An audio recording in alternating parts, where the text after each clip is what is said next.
Bonjour à tous, je suis heureuse de pouvoir vous présenter les premiers résultats de ce travail que nous avons fait sur les maladies aortiques liées aux mutations du gène ACTA2 qui code l'alpha-actine, en collaboration avec l'équipe INSERM du docteur Stéphane Zafran et grâce au soutien financier de la filière et de l'association Marfan. Alors l'alpha-2-actine est très importante pour le maintien de l'homéostasie sur l'ensemble de l'arbre artériel, puisque on trouve des atteintes aussi bien sur les gros vaisseaux comme l'aorte que la microcirculation. Ainsi, sur les phénotypes cliniques majeurs que l'on décrit maintenant en 2023, on a à la fois le plus classique, le plus fréquent, ce sont les maladies non syndromiques de l'aorte, dissection et anévrisme.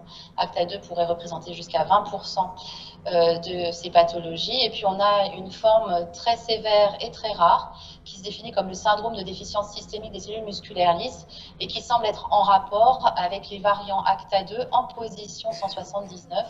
Là, on associe tous les phénotypes très tôt, c'est-à-dire sténose et aortopathie de type AVC de l'enfance et événement aortique avant l'âge de 25 ans, qui est souvent l'espérance de vie. Donc, comment un variant comme le variant 179 peut expliquer une telle variabilité clinique chez un même patient? Les hypothèses seraient que ce variant s'exprime de façon différente selon l'arbre artériel, plutôt de type perte de fonction et perte de la fonction contractilité dans les gros vaisseaux exposés à des fortes pressions, ce qui conduirait à une atteinte de la média et à une dilatation progressive de l'aorte. Et puis, une autre forme d'expression, plutôt dans les plus petites artères soumises à des bas régimes de pression, où là, on aurait une expression de type gain de fonction à travers notamment une hyperprolifération qui conduirait à une sténose, comme on peut le voir sur les artères coronaires ou les artères cérébrales. Finalement, peut-être que la réalité est plus au milieu et que ces variants ACTA2 peuvent exprimer ces phénotypes variables grâce à des gènes modificateurs qui sont constitutionnels, voire inductibles, notamment par les différences de régime de pression. Donc l'objectif de notre travail, il était double. Tout d'abord, pouvoir disposer d'un modèle cellulaire qui reproduise tout à fait la cellule musculaire lisse de nos patients. Donc pour cela, on est parti de prélèvements sanguins, on a extrait les cellules mononucléées, on les a reprogrammées en cellules pluripotentes qui ont été ensuite différenciées en cellules de la crête neurale et en cellules musculaires lisses.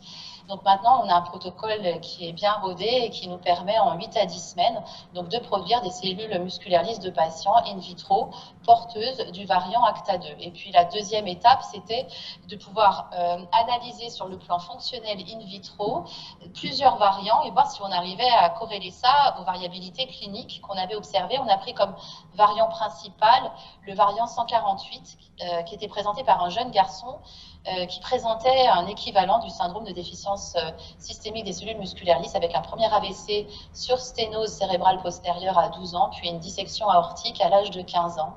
Et on a choisi de le comparer à deux autres variants qui étaient plutôt associés à des formes familiales de dissection du sujet jeune, une famille lilloise, une famille parisienne, et à deux témoins.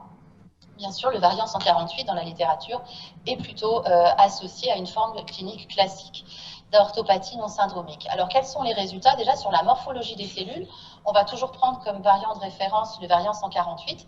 On se rend compte qu'avec ce variant, les cellules elles sont plus petites, plus nombreuses, que l'alpha-2-actine est bien polymérisée, elle apparaît en vert, mais comme avec les deux autres variants qui sont sur la gauche, par rapport aux témoins qui sont sur la droite, on voit aussi qu'on a une forme d'actine qui est colorée en orange, qui est périannulaire, qui est plus apparente et qui correspond à l'actine non fibrillaire, donc globulaire.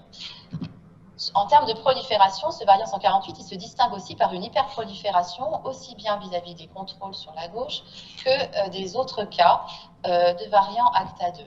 Et enfin, quand on étudie la migration cellulaire, si on prend donc en bas à gauche le variant lillois, on se rend compte qu'au bout de 24 heures, on a une belle invasion du matrigèle par les cellules de façon assez autonome, alors que notre variant 148, donc, que vous voyez en haut à droite, on a une migration qui est ralentie, donc l'espace est moins rempli, et surtout on a une sorte de ligne de front cellulaire, mais on a une perte des cellules sur la caractéristique de migration cellulaire autonome.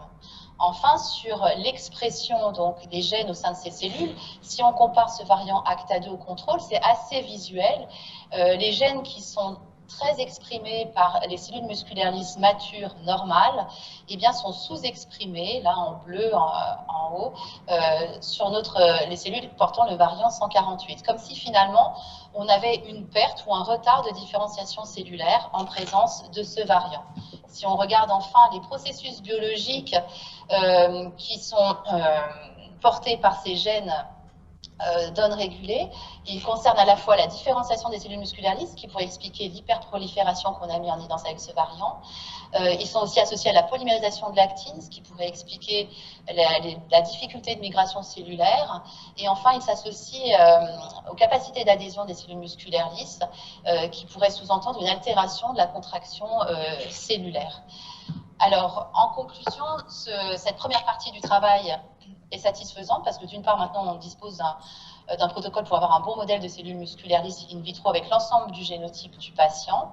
En plus, ce modèle, il nous a permis finalement par des tests fonctionnels de bien retrouver ce qui distinguait le variant 148 cliniquement sur les tests fonctionnels.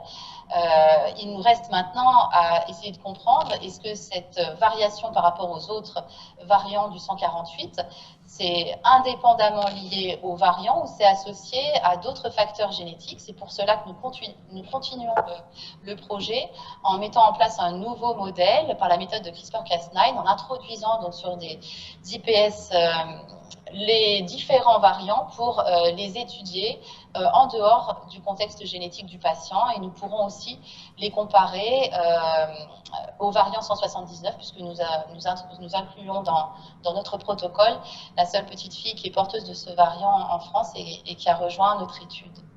Je vous remercie pour votre attention.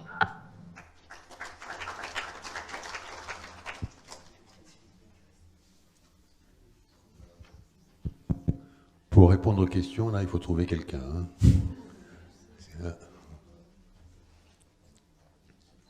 Donc, travail en cours. Donc, la petite fille en question, c'est celle qui fait partie de l'association dont je vous ai parlé ce matin sur ACTA2, une mutation rare et avec le syndrome de dysfonction musculaire, dysfonction